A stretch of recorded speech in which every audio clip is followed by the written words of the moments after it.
What's going on, guys? Welcome back to another video. So for months, the American people have been asking for additional stimulus, yet Congress has been saying they're doing everything in their power to get us this relief for COVID, for vaccines, for the economy, and so on and so forth. Yet, they were only able to provide us with an additional $900 billion in the last stimulus package. Yet, many people are still waiting on that $600 stimulus check. The money for rental assistance has still not even gone out yet. There are big issues here. Economists warned Congress that doing not enough and with little urgency could cost the economy greatly.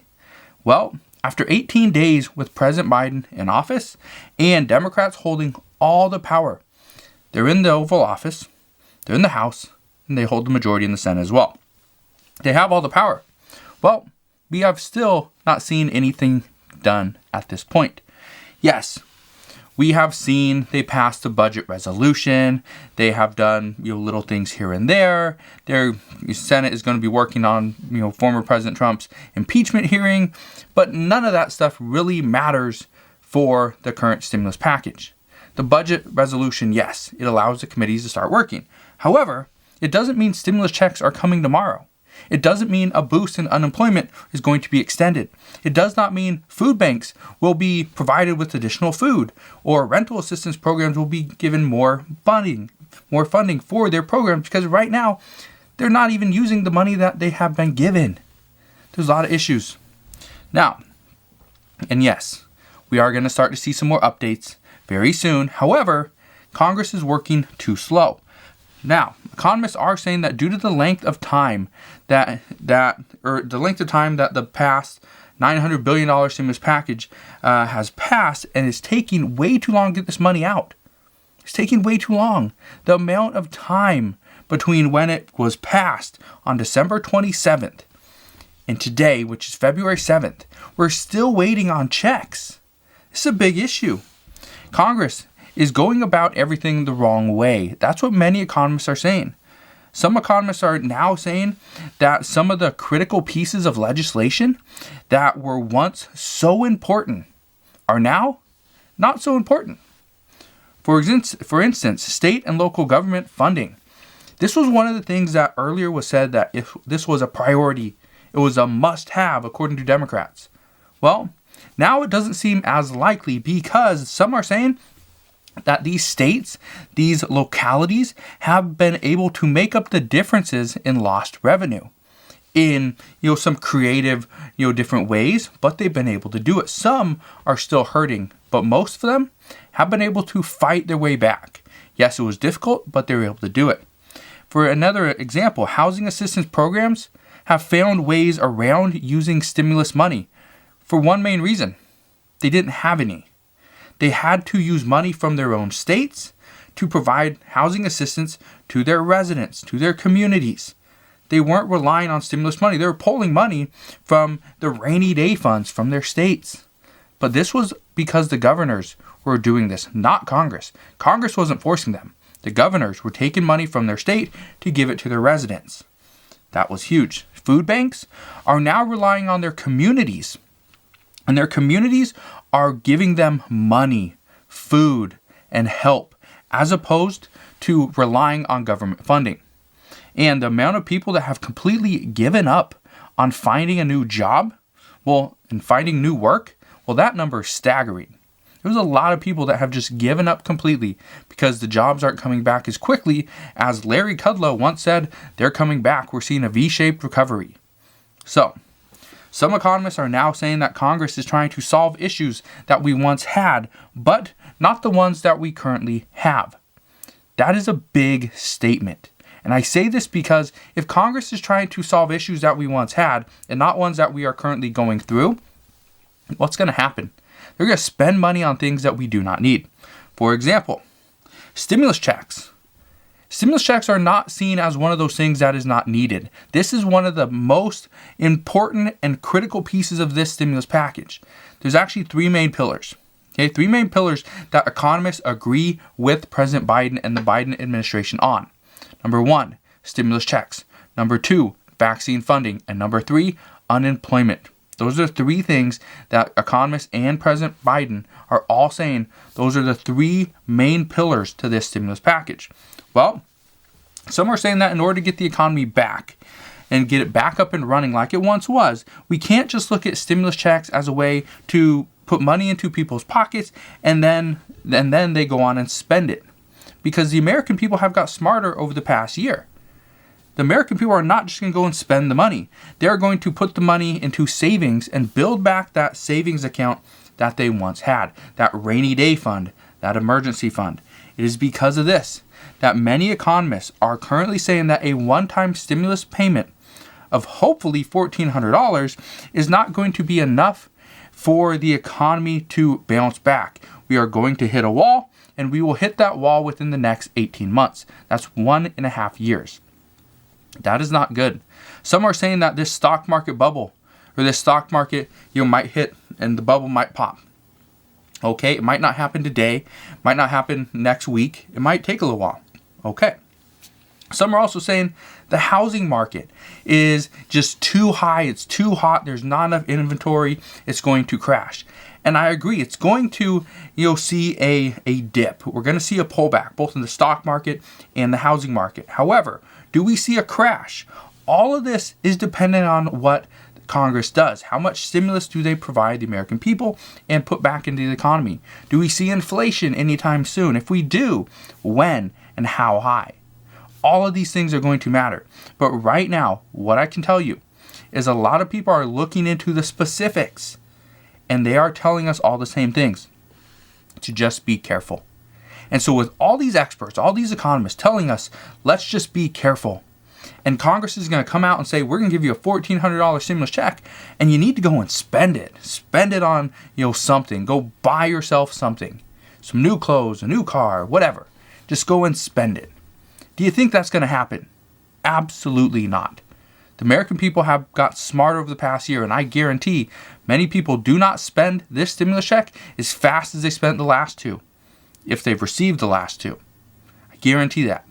Because even though, yes, they may be behind on bills, would they rather have some money set aside for their rainy day fund because we don't know what's going to happen in the next few months? Or would they rather go and pay a bill that's going to collection anyway?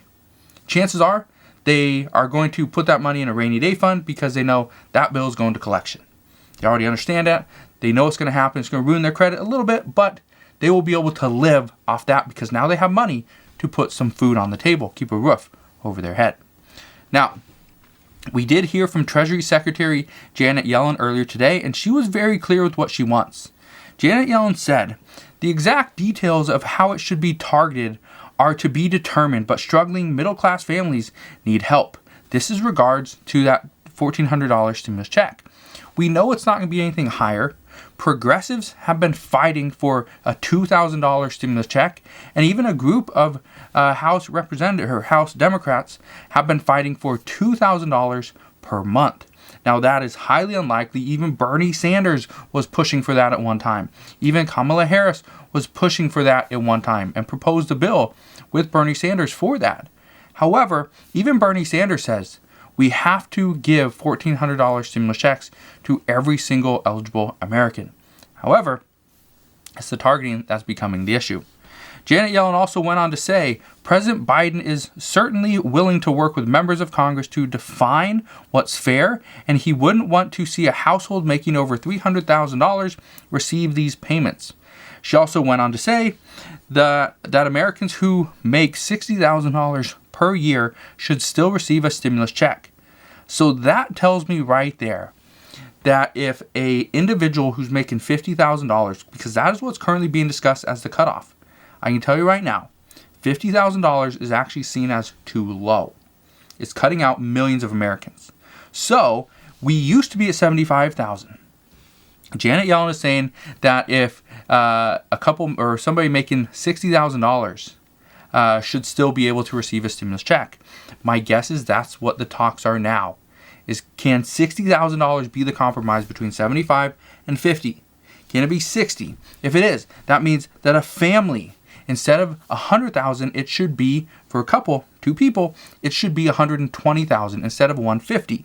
If that's the case, it's going to open the door for more Americans to receive this stimulus check. And I can tell you right now, if you cut out millions and millions of Americans, I think the last report we saw was like 30 million Americans, if they really cut this down, would miss out on this $1,400 stimulus check. Okay? If 30 million Americans miss out on $1,400, that's a lot of money that is not going to be reintroduced into the economy. So, we'll see what happens. But right now, Congress is expected to pass this next stimulus package. Many are predicting this is going to happen sometime, not this month, but in March, the next month. Well, we're at the beginning of February. Congress, actually the House is working on within the committees for the next 2 weeks. The Senate will be in session this week, and then they will start next week with the former President Trump's impeachment hearing. Then they will go on recess for 1 week. They will come back. I believe all of Congress, I think it's all of Congress goes on recess for 1 week. It might just be the Senate, but I'd have to look into that again. But then we know they will be in session, I think, for 3 weeks. Then they'll be out for 2 weeks in the middle of March, or at the end of March. So right now what I can tell you is we have a deadline, we need to get done, and we need to get it done as quickly as possible. So, meaning we might not see a stimulus check, we might not see the next stimulus package pass until the end of March. If that's the case, because March 14th is the current deadline, is where everyone's saying we need to get done here. But technically March 26th is the actual deadline, because that's the day before Congress goes on recess for 2 weeks. So we may not see stimulus and a stimulus check, more unemployment checks, rental assistance, food assistance, vaccine funding. We might not see this start flowing to the American people and to the economy until maybe the beginning of April. But that creates a whole nother issue, because the beginning of April, it's not just April Fools. Congress has fooled us more than once. It's been April Fools for months for all Americans. But the beginning of April is when the majority of people start filing their taxes. Tax day, April 15th. That's going to be a big window, that 2-week window of April. That's going to be huge, because this means that not only are the American people going to be possibly delayed with getting their stimulus check, we could also see delays happening with tax refunds and processing. If that's the case, we will see that the American people will have a lot of issues at that point. And the IRS has already shown us that they are not that trustworthy with our money. They send out millions of dollars to Americans who should have received a stimulus check. They send to H&R Block, TurboTax, Jackson Hewitt. Many people still haven't received their stimulus check. That just shows how organized the IRS actually is. So, what I can tell you is that right now, some cities, some counties, and even some states are not letting and waiting for the government to come in and bail them out. Some cities are actually providing hazard pay. Yes, you heard me right. We are now hearing reports about hazard pay coming out. And a lot of these started on February 1st. Cities like Seattle, Washington, again, as somebody that right here, from Seattle, absolutely love this. But cities like Seattle, Washington, Oakland, California, and even Long Beach have already begun requiring large grocery stores to pay hazard pay for their workers. This is key. This is big. Seattle and Long Beach are now paying an additional $4 per hour. Okay, Oakland, $5 per hour. However, it is up to the grocery store whether they want to stay open or not. One grocery store, Kroger, they are saying that because of this requirement to pay their employees an additional $4 per hour, they're actually going to be shutting down 2 of their stores for the time being. That's big, because now, instead of these employees receiving a $4 boost, which could have been fairly lucrative for them, instead of that, they will now be going back to the unemployment line. But the good thing is, they will also be getting their state unemployment benefits, and they will also be getting a $300 per week boost. So right there, some are saying that they might make more money being on unemployment than actually working for Kroger. I know some people are going to say, well, that's just unfair. How can that be? Well, that's the world we currently live in, and that's what we're seeing. So this is also one of the reasons why, and this is interesting, but this is one of the reasons why many experts say that if the $15 federal minimum wage is implemented at this time, then Congress must move forward with bigger and bolder unemployment. I don't know how much bigger you can get. We've already had $600 per week as an unemployment boost. That's pretty big. But some are saying that we need to go bigger and it needs to be bolder. Maybe longer than September 30th. I don't know. But that's currently what is being said. They say this because many businesses at this point would actually have to lay off employees if they had to see a $15 federal minimum wage increase. So technically they'd go from $7.25 all the way up to $9.50 pretty much the first month. That's going to be difficult. But, and I'm going to address this, in just a minute, but that's something that's very interesting. It's going to be an interesting topic. It's going to be a very interesting turn of events as well. But that's one of the reasons why many lawmakers are still discussing this. I talked about this the other day, but I'll get to this in a minute. The good thing right now, talking about hazard pay, this is key because, or if you remember, last year, early on, let's say it's probably March, it was probably April, May, June, around that time, I kept on telling you guys that if we see hazard pay in one city, chances are other cities around there are going to implement a similar approach. If we start seeing rental assistance, we're going to start to see rental assistance popping up all throughout the country. If we start seeing stimulus checks going to the elderly in Florida, I think it was like Orange County, Florida, we're going to see stimulus checks go to other people, other elderly communities. And that's exactly what happened. Well, here's what we know. Right now, many governors, many cities, counties, and states are pretty much going to follow what other people are doing. Here in Washington State, our governor, Jay Inslee, he follows a lot of what they do in California. So we have to really watch that because what happens in California could eventually happen here in Washington State. So, just want to reiterate that right now we have a lot of copycats. A lot of people can't make up their own minds, so they pick and choose. Okay, I'm going to follow that governor because I think he knows what he's talking about. People in California be like, Gavin Newsom does not know what he's talking about. But that's for a different video. So, what I'm telling you is be on the lookout within your city, your county, and your state because they might decide to do something like additional hazard pay, a stimulus check. If maybe some of their residents do not receive a stimulus check because they make too much money, then you might see they offer a stimulus check. So we'll see what happens there, but just be on the lookout for something like this. Now, let's get back to the $15 federal minimum wage. One thing I can tell you is the $15 federal minimum wage increase is most likely not going to happen. However, Bernie Sanders and many Democrats have not given up hope. They're going to continue to fight for this. Just today, Bernie Sanders had this to say, and he said this on Twitter. He said, "Let's be clear, we will never get 10 votes from Senate Republicans to pass a $15 an hour minimum wage.